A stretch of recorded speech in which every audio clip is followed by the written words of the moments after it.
talk about your fight coming up in the UFC. Last fight on that contract. Finally. Right?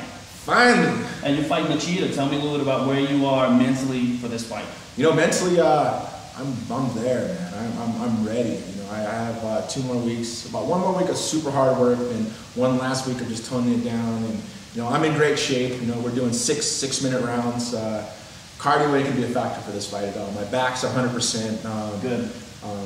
I'm really focused, man. This fight means the world to me. And it seems like I'm not a battle towards Lyoto Machida. I'm not, you know, I have nothing against the guy. He's an awesome fighter. You know, he's a great guy, but it's me against Dana White. It's me against the UFC. It's me against a company, you know, and it's all the fighters that always want to speak out against what they want to say. I'm going to be that person saying it. Mm-hmm. You know, after the fight's over and I kick Machida's ass, they're not going to give me the mic. So it's just going to be one of those things that they're going to have to rip me out of the octagon. And I don't know. I just want to say my piece, you know, after the fight's over. I've given 11 years of my life and soul, blood, sweat, and tears in that octagon. So give me the 2 minutes or 3 minutes on the mic to thank my fans, and to give a chance to say my piece and to move on, you know, and that's what really comes out. Free at last. What's the? Like, I know what you're asking. I know what you're thinking right now. What's the beef, man? What is it? You know, the beef really just starts out, I guess, between me and Dana White. He used to manage you, right? He used to manage me back then. Back then, he used to fight for things that I believed in. He fought for me when I was getting paid more money. I mean, he battled back and forth with, who was the owner of SCG, Bob Meyerowitz back then. He fought for saying, no, Tito needs to get paid more money, he needs to get a piece of pay-per-view, and he was the guy battling for me. Mm-hmm. Now he's the guy battling me because I'm trying to get it from him. I'm not asking for the fans more money, I'm asking you guys for more money. I'm asking for the company that you guys pay the company.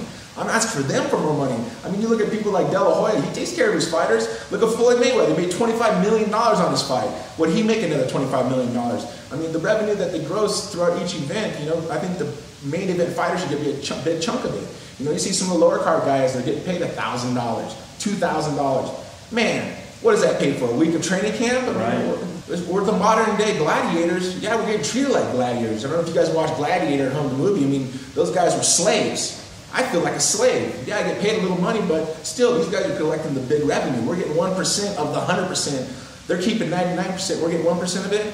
I mean, they keep everything. And it just seems like, you know, it just really comes down to, oh, Tito's talking about money again. Yeah, because no one else will fucking speak up, man. Speak up and speak your mind and fight to be a fighter, you know? If it wasn't me speaking up, Chuck Liddell would have never made his $1 million.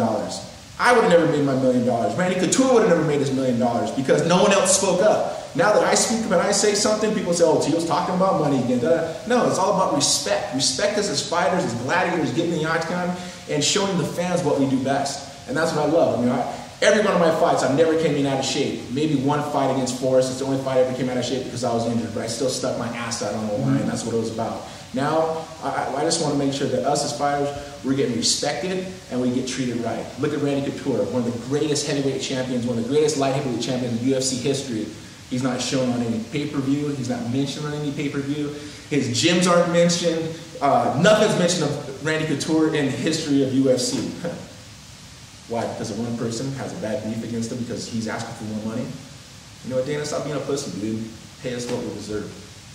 You know, what more can I add to that? But Tim Sylvia said the same thing to me. He said, we're making thousands, they're making millions. And we've seen what you know, Sylvia did. He walked away. And now he's going to be fighting, well, rumored to be fighting on what's possibly an affliction card.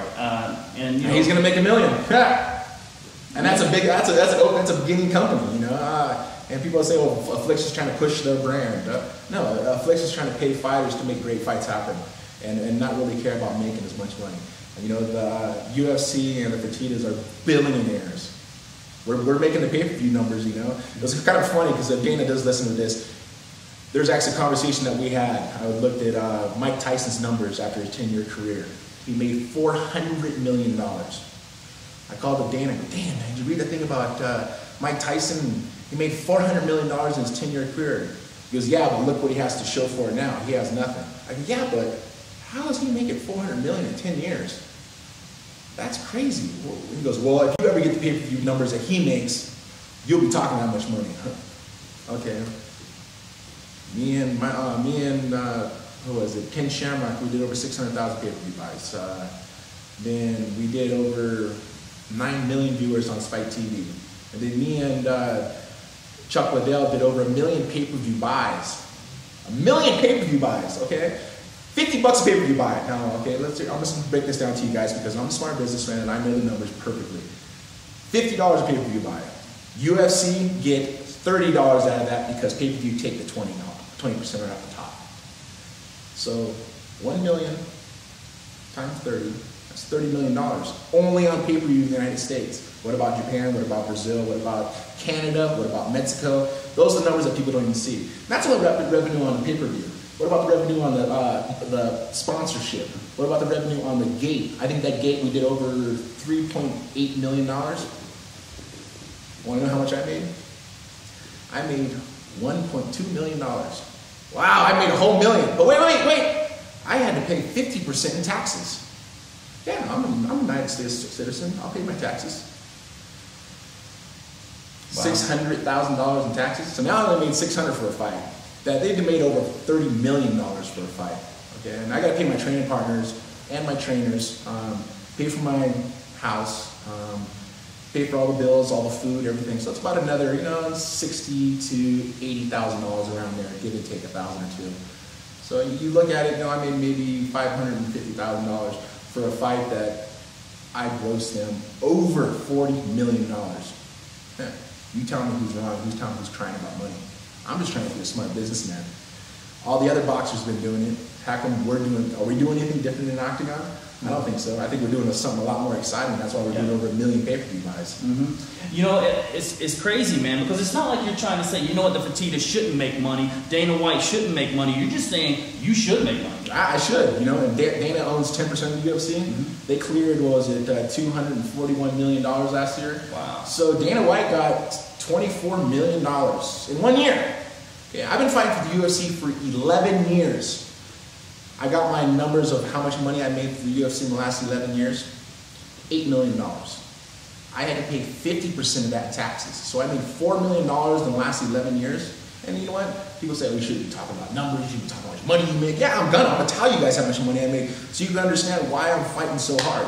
I've been fighting for 11 years of just trying to entertain the fans, giving my blood, sweat, and tears in the octagon, and making sure that I'm getting paid the way that I should be. The big companies making a huge amount of money. How come us fighters that are putting our asses on the line are making a big chunk of it also? And that's all I'm crying about, people. That's it. I love to fight. I love to get in there and kick people's asses. I love to entertain. That's why I do great interviews. I put everything on the line. I wear my colors on my shoulders as bright as possible because you ain't getting no fake Tito Ortiz. I'm going to say it the way I'm going to say it. I'm not going to say it the way like a Dana White over here over Chuck Liddell going, oh, say this and say this way and say this that way. No, bullshit. I'm going to tell you the way it's supposed to be.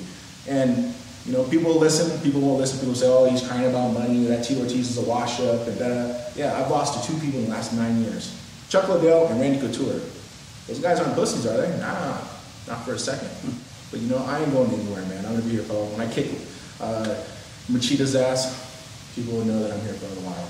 So it's really interesting how your motivation for this Machida fight is not just, I know you train hard for every fight. I know you take every fight seriously, but there's a different motivation for you, just what you were just talking about, and it seems like more fuel than I've seen you other than, your Shamrock fuel. It really seems like there's something, I can tell, like looking in your eyes, there's something different. Oh, without a doubt, it's just really, really hard to be disrespected the way I have been disrespected by Dana White in the UFC.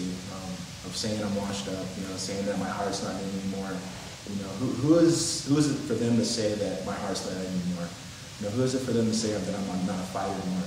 Who is it for them to say that I'm not in the top 5 in the UFC? It's just them showing that I have that much power, that I have that many fans behind me that are going to support me no matter what, where I go, that they're going to support me and they're going to be there no matter what.